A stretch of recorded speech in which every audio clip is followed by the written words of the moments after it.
Dengarkan pernyataan terakhir, closing statement, pernyataan pamungkas yang disampaikan oleh calon wakil presiden yang sudah berdebat malam hari ini dengan berbagai topik dalam topik besar ekonomi.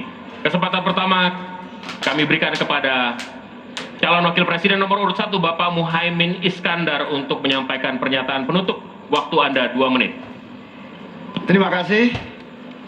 Sarung adalah simbol kesetaraan dan keadilan.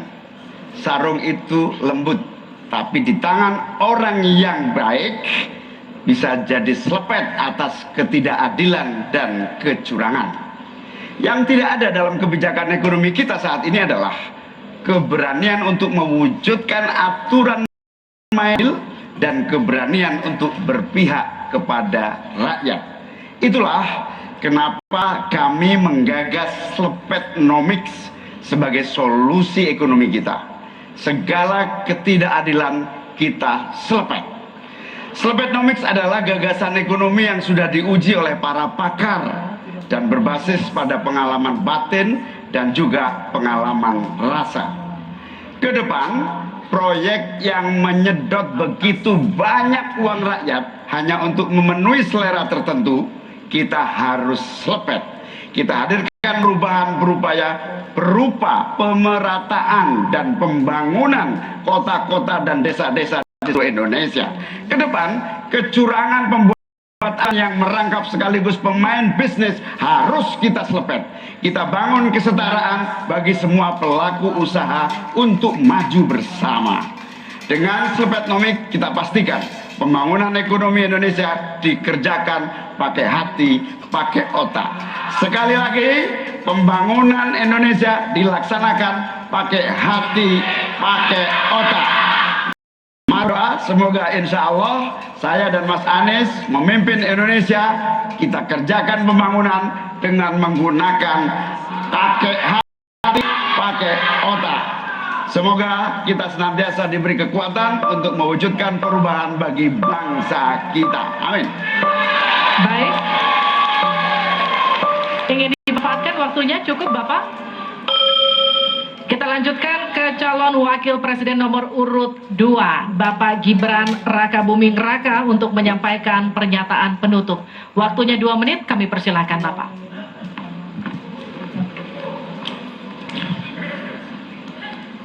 Indonesia ini negara besar.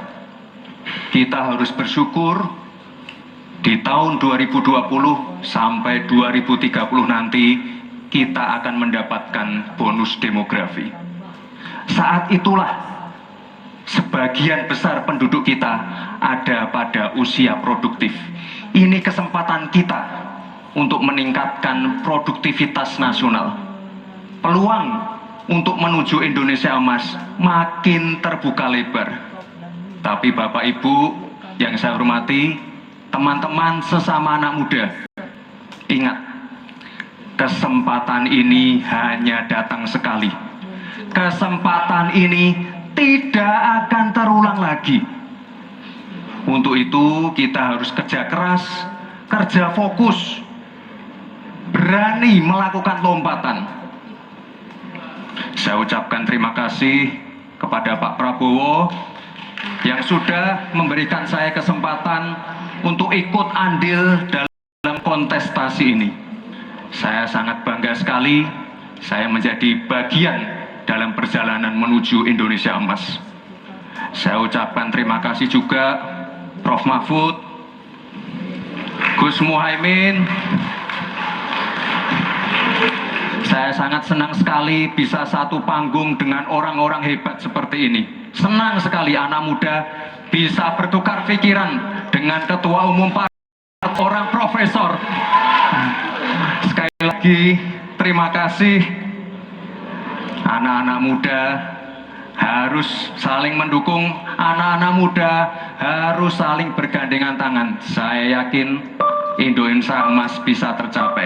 Terima kasih. Wassalamualaikum warahmatullahi wabarakatuh. Selamat Natal dan Tahun Baru. Baik, terima kasih. Harap tenang, kita akan masih lanjutkan. dalam sesi, mohon tenang. Waktu belum selesai. Kami selanjutnya calon wakil presiden nomor urut 3 Bapak Mahfud MD untuk menyampaikan pernyataan terakhir. Saudara-saudara seluruh bangsa Indonesia, kami Ganjar dan Mahfud ingin memastikan untuk menyelenggarakan negara yang bersih melalui penegakan hukum tanpa pandang bulu. Ganjar Mahfud menyiapkan 21 program unggulan senilai 2.500 triliun rupiah selama 5 tahun, yaitu 1. 17 juta lapangan kerja, 1 desa, 1 vasket, 1 nakes, bangsaku kader posyandu, 4 10 juta hunian, punya rumah semudah punya motor, 5 sekolah dapat gaji, lulus pasti kerja, 6 1 keluarga miskin, 1 sarjana, 7 perempuan maju, 8 buruh naik kelas, 9 kuliah gratis untuk anak prajurit dan bayangkara, 10 mudah berusaha termasuk UMKM dan koperasi, 11 masjid sejahtera, pengurus masjid terlindungi, 12 guru ngaji dan guru agama lain digaji, pasokan pangan aman, harga enak di kantong, lansia bahagia, cucu gembira, 15 petani bangga bertani, 16 di laut kita jaya nelayan sejahtera,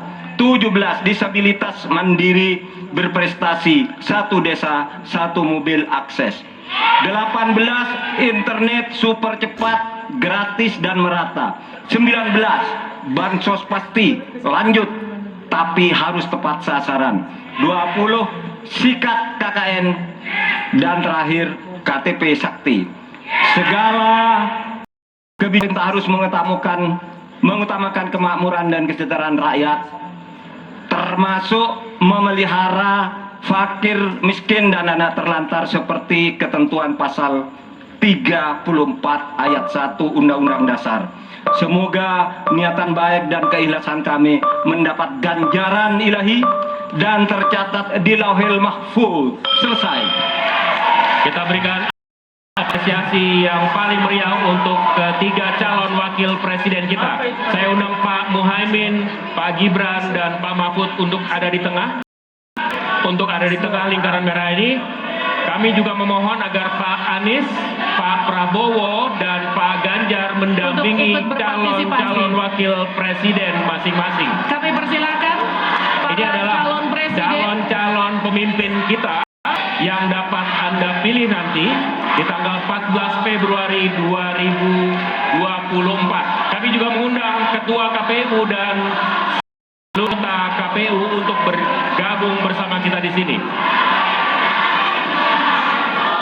Mudah-mudahan debat kedua kali ini dapat memberikan referensi kepada Anda, menjadi hasanah bagi Anda untuk menentukan siapa yang Anda pilih. Ada 1, ada 2, ada 3. Ya, dan kami juga akan mengingat Anda untuk jangan lupa menggunakan hak pilih Anda pada pemilu 2024 14 Februari mendatang, karena suara Anda akan menentukan masa depan bangsa Indonesia. Kami tutup debat malam hari ini. Saya Liviana Cerlisa. Saya Alvito Dinova Ginting. Sampai jumpa di TPS 14 Februari tahun depan. Sampai jumpa. Terima kasih Bapak.